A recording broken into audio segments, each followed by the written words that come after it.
Good evening, everyone. I'm Danielle Wilburn. First on Fox, goodbye, Club Crave. Both Memphis and Shelby County mayors met with Southwest Airlines CEO on Friday, and Southwest Airlines say they plan to come to Memphis within the next year. Give, serve, go. Members of the Life Church are giving back this holiday season by donating bikes to children in need. Behind me is where two officers were shot. Officer Roman sent to the bed in critical condition, and Officer Lang died from her injuries. With this being flu season, germs are everywhere, especially in the office. You can protect yourself by washing your hands as often as possible, using hand sanitizer, and disinfecting your workspace. I'm here at Fire Station number 2 in South Haven, Mississippi, where the city has been leasing this building for $30,000 a month. Undercover video was recently uploaded to YouTube showing how people who ride the bus to Southland Greyhound Park in West Memphis are dropped off on the side of a dangerous highway and then forced to walk the rest of the way. It's a sad situation, and I think that our citizens should be served better than what they've been served. This undercover video shows passengers traveling along this dangerous highway that does not have a sidewalk or even a shoulder. One man is forced onto the street because his wheelchair can't function on the gravel. You know, I think about people who are older, people who have mobility issues on the side of that busy road, could get hit by a car. And the footage we saw was just during the day. I can't imagine what it's like at night. 3 months ago, Memphis Area Transit Authority dropped passengers off on Southland's property. But when the company's president asked the matter to move so they wouldn't be responsible for safety issues, the bus just started dropping them off on the side of the surface road, next to the interstate. And there's no warning before getting on the bus.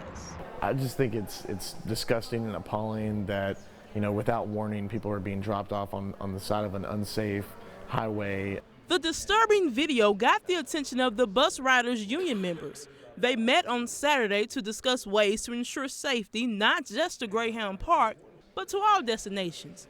The union also encourages those with smartphones to record any abnormal behavior. So when you're out there on those routes and these things happen, video it, document it. Don't just believe that you can't have an impact on the situation, because you can. The Bus Riders Union also added that they equip their members with cameras to record any bad experiences they may have on MATA. These members will also be at MATA's next board meeting, which is on November 26. In studio, Danielle Wilburn, Fox 13 News. The motto, "We create our tomorrows by what we dream today," hanging in A.C. Talley's apartment, does not hide his frustrations. Because right now he is unable to create tomorrows for himself or for his 6 grandchildren. It's very frustrating. I'm not gonna lie to you, man. I'm 53 years old. I need to be raising those little bitty babies. So I'm raising my grandchildren now, doing the best I can. I need some help. I need a job. It is here at this 1-bedroom apartment where a grandfather is fighting to save the future of his 6 grandchildren. Talley is caring for his 11, 8, and 1.5-year-old granddaughters and 3 grandsons, ages 6, 4, and 5 months. Talley became the sole provider for these children after their mother was arrested earlier this year for aggravated assault. I take them to school, pick them up, make sure they eat, make sure they wear clean clothes, make sure their hair is combed. And I'm here. However, on Monday, 3 of the grandchildren missed school because Talley did not have the gas money to take them. He has been out of work since March, and he received an eviction notice last week, giving him 30 days to pay over $900 in rent. I'm looking for some help. I'm not looking for a handout, and I'm not trying to put those kids nowhere. I got those children. They ain't going no foster care and all that stuff. They ain't got to go there, 'cause I got them. He admits life has thrown him some curves, but he's focusing on straightening the road for his grandchildren. And he is hopeful that there is still time to create tomorrow. Danielle Wilburn, Fox 13 News.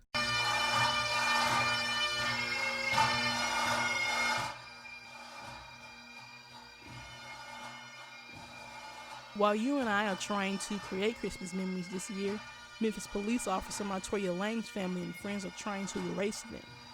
One in particular, about a week ago, Officer Lang was killed in the line of duty while serving a drug warrant. She was a mother of 4. And today her fellow officers expressed just how much she cared about her job. I don't want to do something wrong that would embarrass my kids, my mama, my father, or my family. Lane took pride in her work. While throughout our great city, we were preparing for celebrations of peace and joy and birth, violence and villainy were also very much alive.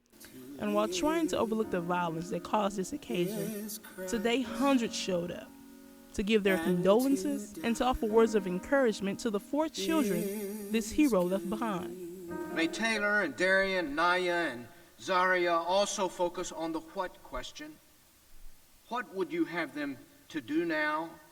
And if their mom could speak to them today, she would very likely say to them, go on, live like I taught you, carry out God's will for your lives. As you can see, Officer Lane touched a lot of lives, especially MPD Director Tony Armstrong. At one point, he had to fight back tears while speaking of Lane's mother. She said to me, Director Armstrong, I'm not trying to make sense of any of this. I'm not confused. Matoya did not belong to me, she belonged to God. Someday we may understand God's plan for taking Matoya Lane away from us, but today was not that day. Danielle Wilburn, Fox 13 News.